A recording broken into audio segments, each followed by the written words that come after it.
Pernah nggak sih, setiap kali kamu mau memulai sesuatu, tiba-tiba dada kamu jadi sesak. Seolah ada tangan tak terlihat yang narik kamu mundur. Padahal kamu baru pengen melangkah sedikit aja. Pikiran kamu langsung lari ke skenario terburuk. Gagal, ditolak, dipermalukan, ditinggalin orang. Dan yang paling aneh, kamu percaya banget sama bayangan itu. Padahal itu cuma bayangan, belum kejadian. Cuma ketakutan yang udah terlalu lama kamu pelihara sendirian. Di luar sana, orang-orang posting progres, pencapaian, hidup baru. Terus kamu nanya dalam hati, kenapa aku gak bisa kayak mereka? Apa aku terlalu lambat? Apa aku memang gak ditakdirkan buat mulai? Percaya sama aku. Ketakutanmu bukan karena kamu gak mampu, tapi karena kamu belum percaya bahwa kamu pantas untuk mencoba. Di video ini, aku nggak mau kasih motivasi murahan yang cuma bikin semangat 5 menit terus hilang lagi. Aku cuma mau ngajak kamu duduk bareng aku sebentar, kita ngobrol dari hati ke hati. Kenapa langkah pertama itu selalu terasa berat banget? Kenapa kamu bisa mikir ribuan rencana, tapi nggak pernah jalan? Kenapa semua impian cuma jadi catatan mati di notes HP? Kita bakal ngobrolin kenapa kamu takut memulai, dari sisi psikologis yang paling dalam. Kenapa luka lama jadi akar dari semua rasa takut itu? Kenapa lingkungan kadang malah bikin kamu tambah diam? Kenapa otak kamu suka nunda-nunda? Dan yang paling penting, cara memulai hidup baru dengan langkah kecil yang beneran nyata, yang bisa kamu lakukan besok pagi. Nggak ada teriakan, ayo semangat. Nggak ada kata-kata kasar biar kelihatan keras. Yang ada cuma kejujuran, pelukan lewat kata-kata dan sedikit penerangan buat kamu yang lagi stuck di tempat. Padahal hati kamu udah lama banget pengen bergerak. Ketakutan memulai itu bukan malas. Itu mekanisme pertahanan. Kamu sering bilang, aku malas karena itu penjelasan paling simpel. Tapi sebenarnya yang terjadi lebih dalam, otakmu lagi melindungi kamu dari kemungkinan rasa sakit lagi. Setiap kali kamu mau mulai sesuatu, otak langsung mengingatkan semua kegagalan atau penolakan di masa lalu. Itu bukan kelemahan, itu respon alami dari sistem saraf yang pernah terluka. Banyak orang salah mengira ini kemalasan. Padahal, ini trauma ringan yang belum diproses. Kalau kamu paham ini, kamu akan berhenti menyalahkan diri sendiri dan mulai melihat ketakutan itu sebagai data, bukan hukuman. Mengakui bahwa kamu takut justru langkah pertama yang paling jujur. Memori tubuh lebih kuat dari logika. Tubuhmu menyimpan skor. Setiap kali kamu pernah dicemooh, diremehkan, atau gagal di depan orang lain, tubuh mencatatnya sebagai ancaman. Makanya, saat kamu mau mulai lagi, detak jantung naik, napas pendek, tangan dingin. Itu bukan karena kamu lemah, itu karena sistem sarafmu lagi mengaktifkan mode fight or flight. Otak lebih percaya memori fisik daripada kata-kata motivasi. Makanya, sekedar bilang, ayo semangat, nggak cukup.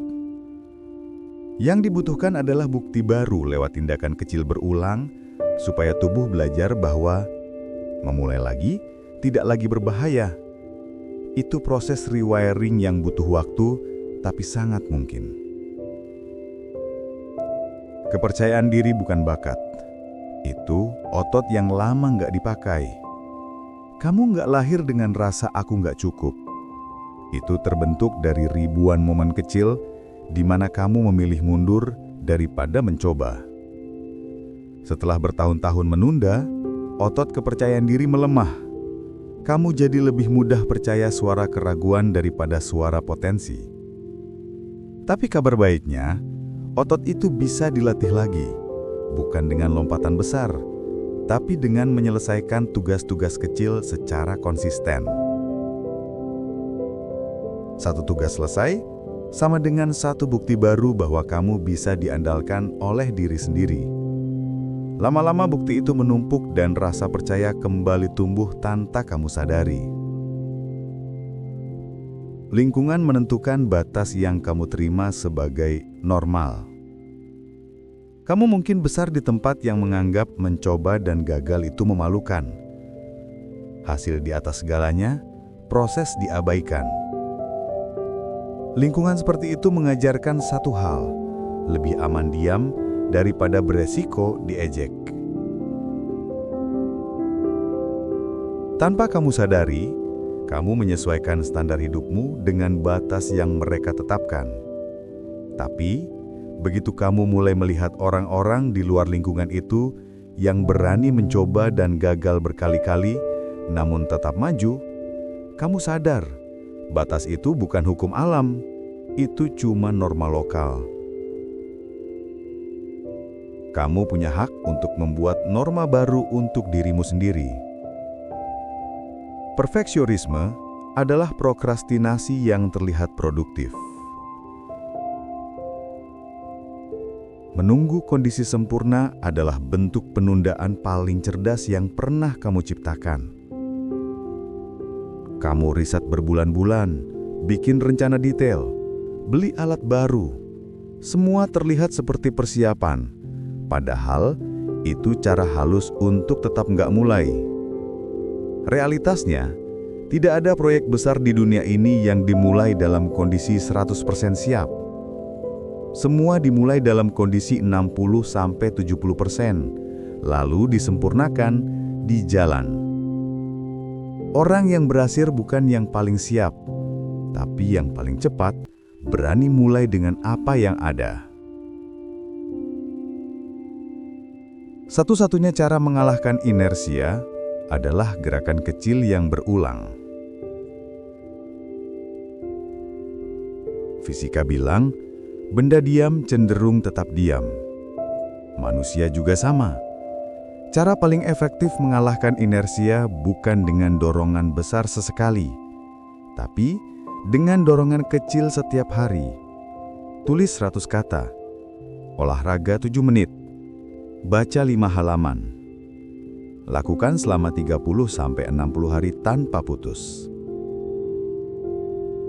Otak akan mulai menganggap bergerak sebagai kondisi default, bukan pengecualian. Pada titik itu, motivasi udah nggak dibutuhkan lagi. Kebiasaan yang menggerakkanmu. Itu rahasia orang-orang yang kelihatan selalu konsisten. Jadi, teruslah bergerak, meski pelan. Itu masih lebih cepat daripada diam sempurna. Takut itu wajar. Semua orang yang pernah mencapai sesuatu juga pernah takut. Bedanya, mereka tetap melangkah meski takut. Kamu nggak perlu langsung berani besar. Cukup lakukan satu hal kecil hari ini yang versi kemarin kamu tunda. Besok ulangi, lusa ulangi lagi. Dalam 90 hari, kamu akan melihat orang yang berbeda di cermin, bukan karena mujizat, tapi karena akumulasi langkah kecil yang kamu pilih untuk nggak lagi ditunda. Mulai sekarang, bukan besok. Kalau kamu mau terus diingatkan untuk tetap bergerak, setiap minggu aku rilis video baru tentang refleksi tenang, insight psikologi praktis, dan reminder sederhana supaya kamu nggak lagi menunda hidup yang sebenarnya kamu inginkan. Gak ada teriakan, gak ada janji instan. Hanya obrolan jujur yang bikin kamu mau bangun dan lakuin sesuatu besok pagi. Kalau itu yang kamu butuhkan sekarang, subscribe. Kita lanjut bareng.